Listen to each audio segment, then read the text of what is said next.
নমস্কার বন্ধুরা, আজকে 16 জুন আগামী 48 ঘন্টার মধ্যে পশ্চিমবঙ্গ, আসাম, ত্রিপুরা এবং বাংলাদেশের উপরে ভারী থেকে অতি ভারী বৃষ্টিপাতের আশঙ্কা বেশ কিছু জায়গাতে রয়েছে এবং যেটার সম্পর্কে কিন্তু এখন অব্দি সতর্কবার্তা ইন্ডিয়ান মেটেরোলজিক্যাল ডিপার্টমেন্ট জানিয়ে দিয়েছে। মেনলি কিন্তু বঙ্গোপসাগর থেকে যেভাবে মৌসুমী বায়ু প্রবাহিত হচ্ছে সেটার সাথে সাথে কিন্তু জলীয় বাষ্প পুরোপুরিভাবে এই আমাদের স্থলভাগের উপর থেকে প্রবাহিত হচ্ছে।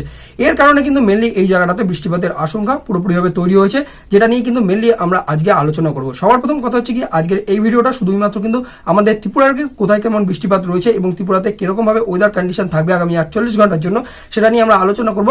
বাকি বাংলাদেশ, আমাদের কিন্তু পশ্চিমবঙ্গ এবং সাথে সাথে আসামের জন্য কিরকম ওয়েদার কন্ডিশন রয়েছে তার জন্য আমি সেপারেট ভিডিও বানাচ্ছি, যার লিঙ্ক এই ভিডিওর ডেসক্রিপশন বক্সে এবং আই বাটন থেকে আপনারা ক্লিক করে দেখতে পারবেন। সবার প্রথম কথা হচ্ছে কি, 850 হেক্টোপাস্কেল এবং 925 হেক্টোপাস্কেল থেকে যেভাবে জলীয় বাষ্পপূর্ণ হাওয়া বা মৌসুমী বায়ু কিন্তু প্রবাহিত হচ্ছে, সেটা থেকে দেখতে পাওয়া যাচ্ছে যে বঙ্গোপসাগর থেকে জলীয় বাষ্প নিয়ে পুরোপুরিভাবে প্রবাহিত হচ্ছে এই হাওয়াটা।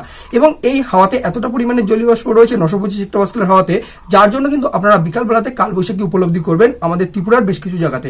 এবং দেখতে গেলে শিবা জেলা, ঊনকোটি, গোমতি এই জায়গাগুলোতে এবং আগরতলার বিস্তীর্ণ এরিয়া এবং উত্তর ত্রিপুরা, পশ্চিম ত্রিপুরা এবং দক্ষিণ ত্রিপুরা এই সব জায়গাতেই আপনারা কিন্তু বজ্রপাত এবং সাথে সাথে কালবৈশাখী বিকালের দিক করে কিন্তু থাকবে। 16 তারিখ ভারী থেকে অতি ভারী বৃষ্টিপাতের ওয়ার্নিং কিন্তু জারি করা রয়েছে ইন্ডিয়ান মেটেরোলজিক্যাল ডিপার্টমেন্টের তরফ থেকে। কিন্তু 17 এবং 18 তারিখ কিন্তু সেরকম বৃষ্টিপাতের জন্য কোনো রকম ওয়ার্নিং জারি না করা থাকলেও 850 হেক্টোপাস্কেলের ম্যাপ যদি আমরা পর্যালোচনা করি তাহলে সেক্ষেত্রে আমরা বুঝতে পারবো যে এখানে মোটামুটিভাবে কিন্তু বিক্ষিপ্তভাবে একটা বৃষ্টিপাতের আশঙ্কা কিন্তু থেকেই যাচ্ছে। প্রায় কিন্তু 15 থেকে 20 মিলিমিটার পর্যন্ত বৃষ্টিপাত এটা কিন্তু হয়েই থাকবে আমাদের কিন্তু ত্রিপুরার উপরে।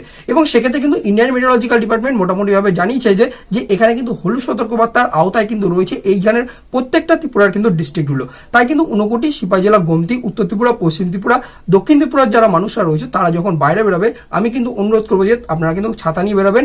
দ্বিতীয় কথা হচ্ছে কি, যারা বা চাষি ভাইরা যারা আপনারা মাঠে কাজ করছেন তাদেরকে বলবো যে যখন কিন্তু বজ্রপাত হবে বা মোটামুটি একটা কিন্তু বজ্রপাতের আশঙ্কা এবং সাথে সাথে কিন্তু ঝড়ের আশঙ্কা রয়েছে, তো সেক্ষেত্রে আপনারা কিন্তু একটা নিরাপদ স্থানে গিয়ে কিন্তু শেল্টার নেবেন আর কি, যখন কিন্তু এই বজ্রপাত বা ঝড়ো বেগে হাওয়া কিন্তু বইবে। তো সেক্ষেত্রে কিন্তু চাষি ভাই বন্ধুদের কিন্তু সতর্ক থাকতে হবে এবং যারা কিন্তু প্ল্যানিং করছে যে বাইরে কিন্তু ঘুরতে যাবার, তো সেক্ষেত্রে তারা কিন্তু ছাতা নিয়ে বেরোবেন। বাকি আপনারা ভিডিওটা ত্রিপুরার কোন জায়গা থেকে দেখছেন জানাবেন অবশ্যই কমেন্ট বক্সে।